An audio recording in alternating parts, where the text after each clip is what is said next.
जय हिंद दोस्तों, कैसे हैं आप सब। पूर्व सैनिक ईसीसी सदस्यों के लिए एफएमए। इन पूर्व सैनिकों को मिलेगा फ़ायदा। एफएमए हुआ 3000। पूर्व सैनिक ईसीसी सदस्यों के लिए मेडिकल अलाउंस स्पर्श पीसीडी सर्कुलर 616 के तहत आज हम इस जानकारी को इस वीडियो में एक्सप्लोर करने वाले हैं। मैं आपको विश्वास दिलाता हूँ, यदि आप इस वीडियो को लास्ट तक देखेंगे तो आपको ये पता चल जाएगा कि कौन कौन से पूर्व सैनिक हैं जिनको ईसीसी सदस्यता होते हुए भी एफएमए लागू है। तो क्यों आप अपने इस अधिकार से वंचित रहना चाहते हैं। यदि आप चाहते हैं कि इसका फ़ायदा आपको मिले तो आप इस वीडियो को अंत तक ज़रूर देखें। और चलिए शुरुआत करते हैं, एक्सप्लोर करते हैं इस वीडियो को।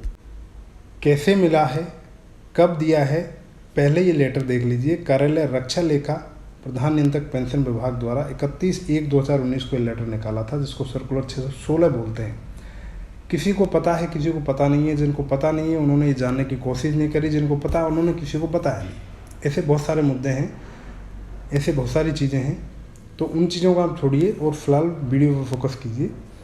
Grant of fixed medical allowance FMA to ex serviceman pensioners and ex serviceman family pensioners who are ECHS member and residing in districts not covered by ECHS polyclinics, armed force hospitals, MI room upgraded to accommodate ESMs। इस कार्यालय का परिपत्र क्रमांक 451 दिनांक 21/2/2011 और 544 दिनांक 4/6/2015 और 586 दिनांक 25/9/2017, ये तीनों ही सर्कुलर इस एफएमए से कंसर्न रखते हैं। आप लोगों को यदि पता नहीं है तो कृपया इनको ज़रूर थॉरोली पढ़ें और वीडियो में अंत तक बने रहें। जानिए कि आखिर कैसे मिलता है। भारत सरकार रक्षा मंत्रालय के पत्र संख्या आपके सामने है। दिनांक की एक प्रति उपरोक्त विषय पर दिनांक 1/11/2018 जो स्वतः स्पष्ट है, सूचना एवं आवश्यक कार्रवाई हेतु प्रेषित की गई है। यानी कि आपकी कार्रवाई के लिए उसको पब्लिक डोमेन में रखा गया है। पूर्व सैनिकों को पूर्वोक्त सरकारी पत्र के अनुसार चिकित्सा भत्ता यानी एफएमए निर्धारित पेंशन भोगी और भूतपूर्व सैनिक परिवार पेंशन ईसीएचएस सदस्यों के लिए भी स्वीकार्य है जो ईसीएचएस पॉलीक्लिनिक, सशस्त्र बल अस्पतालों या ईएसएम को जो एमआई रूम तक नहीं जा पा रहे हैं या जिनके नज़दीक एमआई रूम नहीं है या हॉस्पिटल नहीं है, ईसीएचएस सुविधाएं नहीं है, उनके लिए लागू है। यानी कि आप यदि ऐसे इलाके में रहते हो जहां पर ये सुविधा आपको नहीं मिल रही है, आप ईसीएचएस कार्ड होल्डर हो, तो आप एफएमए लेने के लिए एलिजिबल हो माय डियर फ्रेंड, और आपको लेना चाहिए। वे पेंशन भोगी जो सरकारी आदेश के अंतर्गत आते हैं उन्हें यह करना आवश्यक है। निर्धारित प्रारूप में आवश्यक आवेदन 3 प्रतियों में निकटतम स्टेशन मुख्यालय में जमा कर दें। यानी कि आपके नज़दीक जो भी ऑफिशियल है जो इससे कंसर्न है वहाँ आप इसको जमा करने की ज़रूरत है। स्टेशन मुख्यालय ईसीएचएस सदस्य के आवासीय पते की जांच करेगा और एफएमए के लिए पते में प्रयोज्यता या जिले का सत्यापन करेगा और निर्धारित प्रारूप में आवेदन पर एफएमए के प्राधिकरण की पुष्टि करेगा। यानी कि अब आगे आपको सिर्फ अपनी एप्लीकेशन सबमिट करनी है और आगे की कार्रवाई ईसीएचएस स्टेशन मुख्यालय की है। वो अपने आप ये चीज़ें चेक करके और आपको एफएमए देगा। उचित समय पर निर्देशों के साथ एलपीसी सह डेटा शीट जमा करने के लिए एक अलग संचार किया जाएगा। ये आपसे कंसर्न मामला नहीं है। आप इम्पोर्टेंट चीज़ों पर ध्यान दीजिए। इस सर्कुलर में इस कार्यालय को वेबसाइट पर भी अपलोड किया गया है और मेरे टेलीग्राम चैनल पर भी आपको ये मिलेगा। अब ये सर्कुलर 616 के संबंध में एक लेटर निकाला गया था government of India, ministry of defence, department of ex serviceman welfare की तरफ से। पीसीडीए का सर्कुलर आपने देख लिया। अब देख लो डीएसडब्ल्यू डिपार्टमेंट का लेटर क्या लिखा है। To the chief of army staff, the chief of naval staff, chief of air staff, grant of fixed medical allowance FMA to ex-servicemen pensioners and ex-servicemen family pensioners who are ECHS members and residing in district covered by the ECHS polyclinic, armed force hospitals, MI room upgraded to accommodate ESMs। क्या कहता है ये?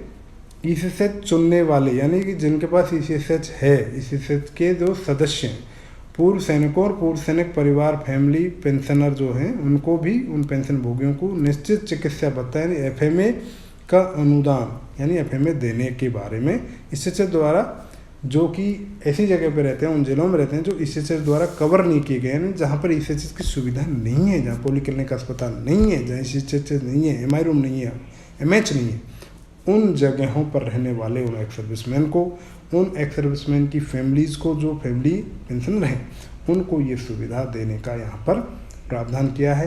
ये letter में सारी चीज़ें यहाँ पर लिखी गई हैं, किस तरह से आपको ये चीज़ें मिलने वाली हैं। भूतपूर्व सैनिक स्वास्थ्य योजना ईसीएचएस की सदस्य सभी के लिए अनिवार्य है। ईएसएम पेंशन भोगी और हकदार ईएसएम पारिवारिक पेंशन भोगी, सेवानिवृत्त, सेवामुक्त और सेवारत सशस्त्र बल कर्मियों की मृत्यु जो 1 अप्रैल 2013 को या उसके बाद हुई है, ईसीएचएस सदस्यता में उनका योगदान वापसी योग्य नहीं है। आप समझ गए मेरी बात कि यदि आप 2003 के पहले अप्रैल से पहले ही आप इसकी सदस्यता नहीं ले चुके हो तो आपको ये लागू नहीं है, ऐसा बताया गया है। यानी कि आप जब 2003 के पहले के रिटायरी हैं तो आपको पहले तो ईसीएचएस कार्ड बनवा लेना चाहिए। यदि आप ऐसा नहीं कर रहे हैं, ईसीएचएस कार्ड नहीं बनवाएंगे, तो ना तो आपको एफएमए मिलेगा और आप ईसीएचएस कार्ड बनवा नहीं रहे हो। तो ध्यान रखना कि आपको ईसीएचएस कार्ड बनाना ज़रूरी है। एफएमए तभी मिलेगा, बिना ईसीएचएस कार्ड के आपको एफएमए भी नहीं मिलेगा। इस तरह की यहाँ शर्तें यहाँ पे पूरी आपके सामने बताई गई हैं। तो ये इम्पोर्टेंट जो पॉइंट था वो मैंने आपको कवर कर दिया। और इस संबंध में मैं आपको बताना चाहता हूँ कि जो 18 पन्ने का जो पूरी एक जनरल इंस्ट्रक्शंस हैं with letter of Indian army with letter of PCD, वो मैं आपको भी दिखाता हूँ। ये लेटर है 18 पन्ने का, 31/1/2019 को निकाला है। ये सर्कुलर 616 जिसके बारे में आपसे बात कर चुका हूँ, कहाँ कहाँ दिया है वो भी यहाँ पे लिखा है। दूसरा वो लेटर है जो इंडियन आर्मी ने निकाला है, यानी DSW डिपार्टमेंट ने निकाला है, ये वो लेटर है, इसको आप देख सकते हैं। पूरा लेटर है और किस किस को दिया है वो भी यहाँ पे दिया है। अच्छा, ये अपेंडिक्स से MOD ऑर्डर जो 2018 में निकाला गया था, कौन कौन से डिस्ट्रिक्ट्स हैं जहाँ पर इनको कवर नहीं किया गया है, तो Nicobar, north and middle Andaman और ये सब हैं। यहाँ पढ़ सकते हैं आप कौन से स्टेट से बिलोंग करते हैं। इनको अरुणाचल है, ऐसी जगह हैं, आंध्र प्रदेश है, आसाम है, बिहार है, और ये देखिए आप देख सकते हैं छत्तीसगढ़ है,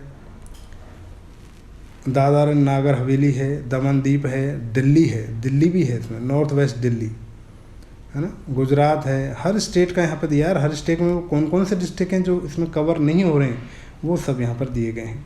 तो आप देख लीजिए आप कौन से डिस्ट्रिक्ट में आते हैं। यदि आप उसमें कवर नहीं है और आपके पास ईसीएचएस कार्ड है तो आप अपना क्लेम कर सकते हैं। सिरोही, सवाई माधोपुर, इन जगहों पर ये सुविधाएं दी गई थी और अब उसके बाद काफ़ी इस जगह ईसीएचएस डेवलप किया गया है ताकि सुविधा दी जा सके।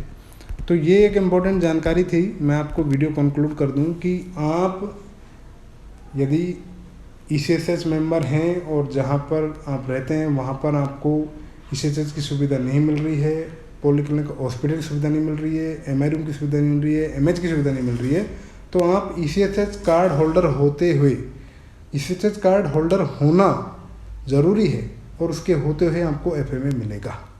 और एफएमए 3000 होने वाला है। ये 110वीं पार्लियामेंट्री रिपोर्ट में रिकमेंडेशन जा चुकी हैं। तो अब आप जल्दी कर लें कि आपको क्या करना है। आप अपने एक एप्लीकेशन लें और एप्लीकेशन लिख दें अपने ईसीएचएस हेडक्वार्टर को, वो आगे का प्रोसेस ऑटोमेटिकली कर लेंगे।